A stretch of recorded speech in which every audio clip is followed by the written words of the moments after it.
තස්සේ භගවතු අරහතෝ සම්මා සම්බුද්දස්ස නමෝ තස්සේ භගවතු අරහතෝ සම්මා සම්බුද්දස්ස නමෝ තස්සේ භගවතු අරහතෝ සම්මා සම්බුද්දස්ස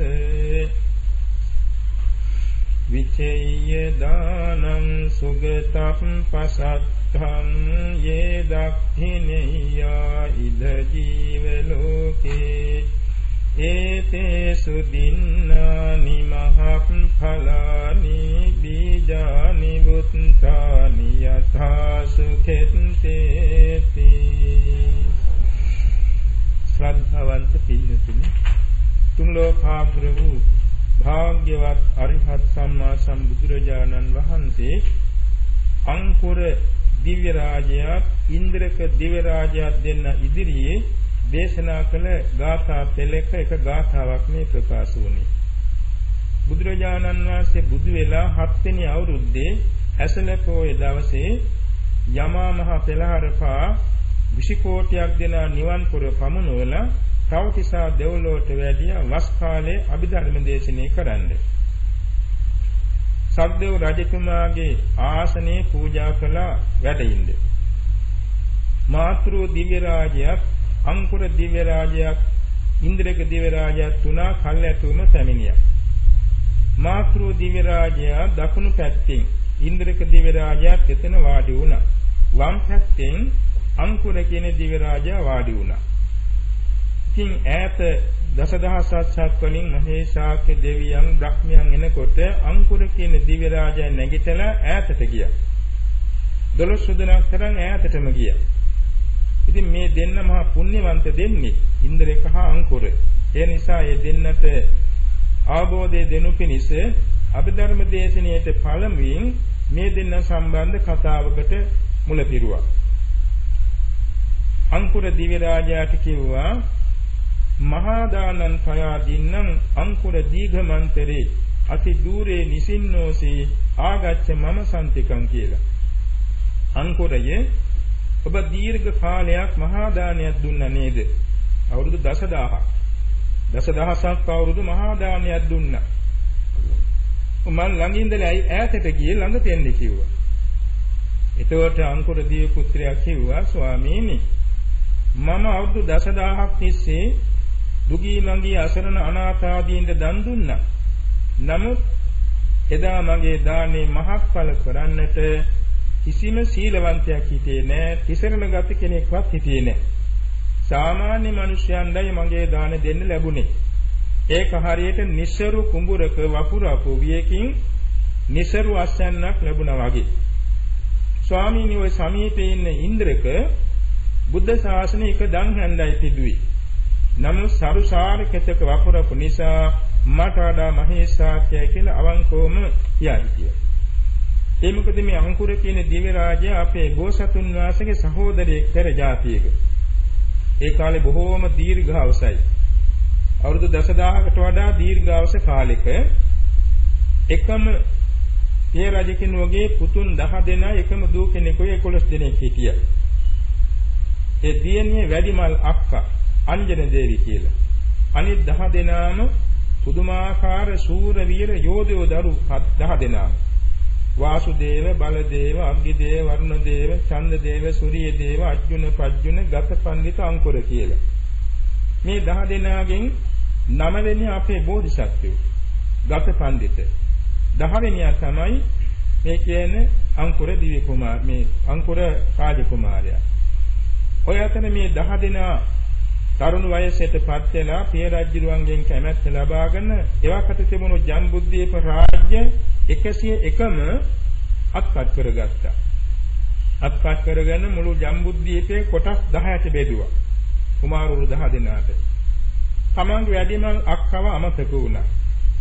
පස්සේ අංකුර කියන රාජකුමාරයා කිව්වා මට ලැබිච්ච රාජ්‍ය සීමා මගේ අක්කට මම බාර දෙනවා. මම රාජ්‍ය කරන්නේ නැහැ. මට ඕනේ වෙළඳාමෙන් ධනය උපයමින් දම්පින්කම් කරන්න. නිසා මගේ සහෝදර පිරිස තම තමන්ගේ රාජ්‍ය සීමාවට මම යනකොට මගෙන් අයබදු අය නොකරත්වා කියලා ඉල්ලා හිටියා. ඒ වගේම මේ අංකුරු කුමාරයා බොහෝම ශ්‍රද්ධාවෙන් ඉතින් විශාල පිරිසක් එක්කාසු කරගෙන රටින් රට යමින් ජනපදයෙන් ජනපදයේ යමින් වෙළඳ ව්‍යාපාර වලින් ධන එක්කාසු කරලා දන්සැලක් පටන් ගත්තා. ගංගානම් ගංගා අසබඩ මේ දන්සැල කොච්චර විශාල දන්සැලක්ද කියනවනම් යොදුනකොත් ගව් තුනක් කියන. ඒ කියන්නේ 7 ගව්වක් ඈතට මේ දන්සැල පේලියට තියෙන ගොඩනැගිලි. එක 16 දර පලන්න 3000ක් සෙනග ඉන්නවා. ආහාර බෙදන්න කාන්තාව 16000ක් ඉන්නවා. ඔය වගේ එක වැඩට සිටේ සේවකයෝ කොච්චරද 1 දවසට 60000ක් සේවකයෝ මෙතන වැඩ කරනවා. ඔය වගේ පුදුම දන්සැලක්. ඉතින් ඕක අවුරුදු 10000ක්ම දුන්නානේ. දීලා තමයි දෙව්ලොවට ගියේ මේ අංකුර. ඔය අතර අපේ ගතපඬිත බෝසතුන් වහන්සේ ජීවිතයේ බොහෝ පාරමී පුරාගෙන නැවත දෙව් මිනිස් සැප විඳින්මින්ම පාරමී පුරාණ ඇවිල්ලා ලෝතුරා බුදු වුණා. බුදු වෙලා වැඩ ඉන්න කාලේදී කාලිගහනුවර ඉන්ද්‍රක කියලා හිටියා සිඟන්නේ. ගෙයින් ගෙට ගිහිලා සිඟාගෙන ජීවත් වෙන අසරණ මිනිස්සෙක්. හැබැයි උන්ට සසර පිනකුත් තිබුණා. මේ කාටද කරපු ශාපයක් නිසා තමයි හිඟන්නේ කියලා හිටියේ.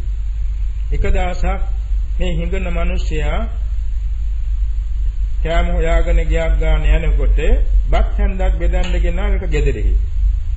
ඒ වෙලාවෙම මේ අනුරුද්ධ කියන මහා රහතන් වහන්සේ ගෙපිලිවිලෙන් පිළිසුඟා වඩිනවා දැක්කා. ඒ නිසා බලවත් ප්‍රසාදයක් ඇති වුණා මේ ඉන්ද්‍රක කියන ඉසඟන මිනිසයාට.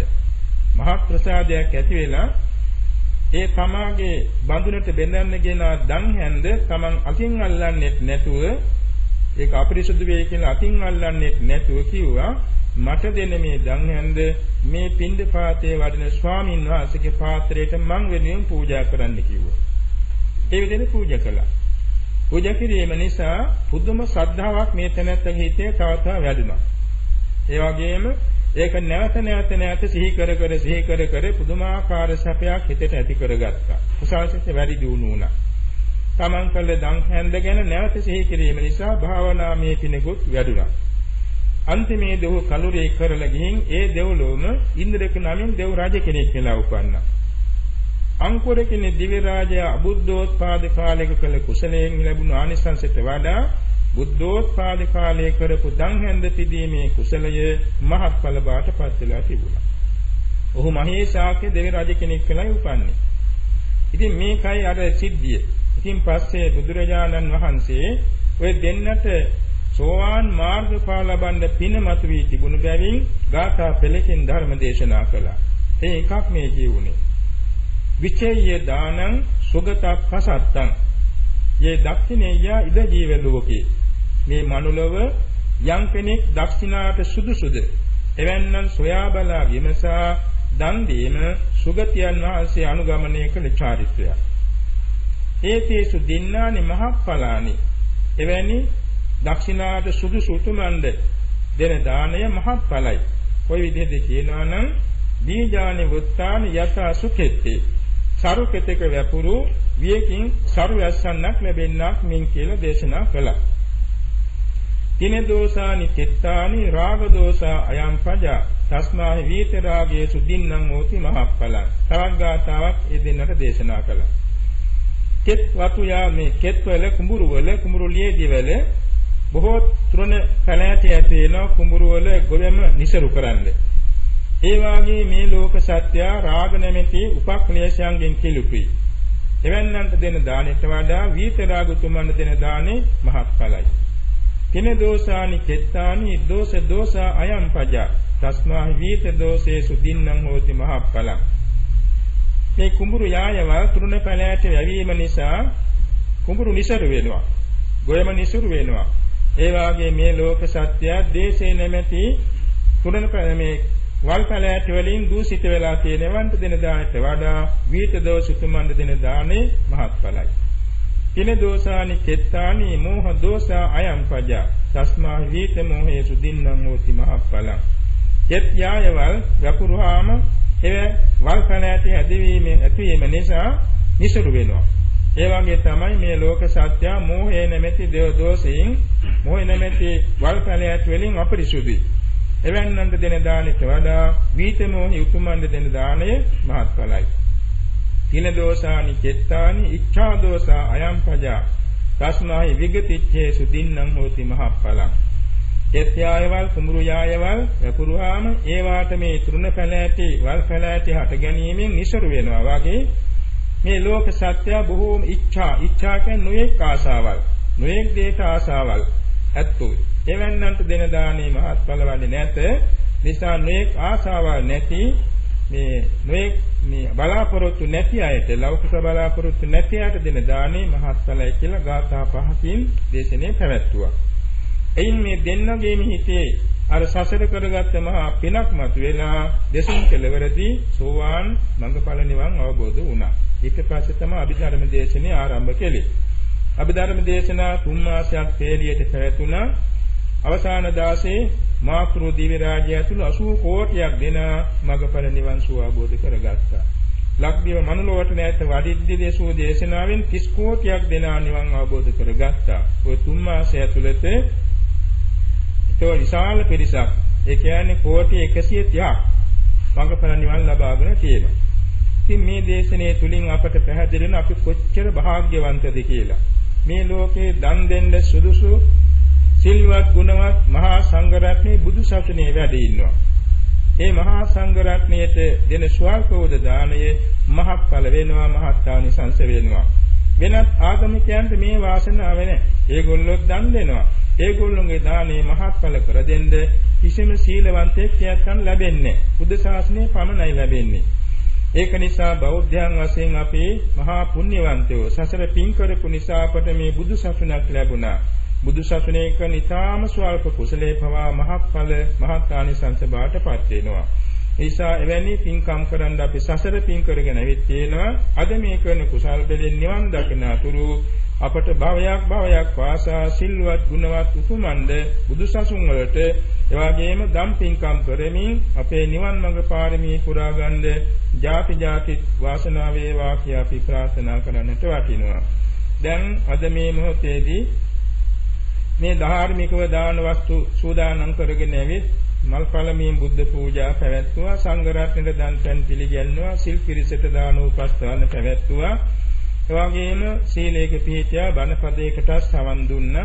මෛත්‍රී කයින්, මෛත්‍රී වචනින්, මෛත්‍රී සිතින් උපස්ථාන සැලසුවා. එනිසා දාන, සීල, භාවනා කුසල ක්‍රියා තුනම සම්පූර්ණ. ඒක පිහිටා ධර්ම ශ්‍රවණය කිරීමෙන් ਸਰව අප්‍රකාරයෙන් සිදු කරගත් කුසල් බෙලෙන් සෑමදෙනාගේ සම්‍යක් ප්‍රාර්ථනා මුදුන්පත් වේ දෙලොව ජයගෙන යතෝ බෝධියෙන් අග්‍ර අමා මහ නිවන් සුව පිණිස හේතු වාසනා වේවා කියා ප්‍රාර්ථනා තබා ගනිමු. අභිවාදන සීලිස්ස නිච්ඡං වන්දා පචායින චත්තාරෝ ධම්මා වද්ධන්ති ආයුවන්නෝ සුඛං බලං ආයුරාෝග්‍ය සම්පatti සග්ග සම්පatti මේවච අතෝ නිබ්බාන සම්පatti මිනාතේ සමිජ්ජතු.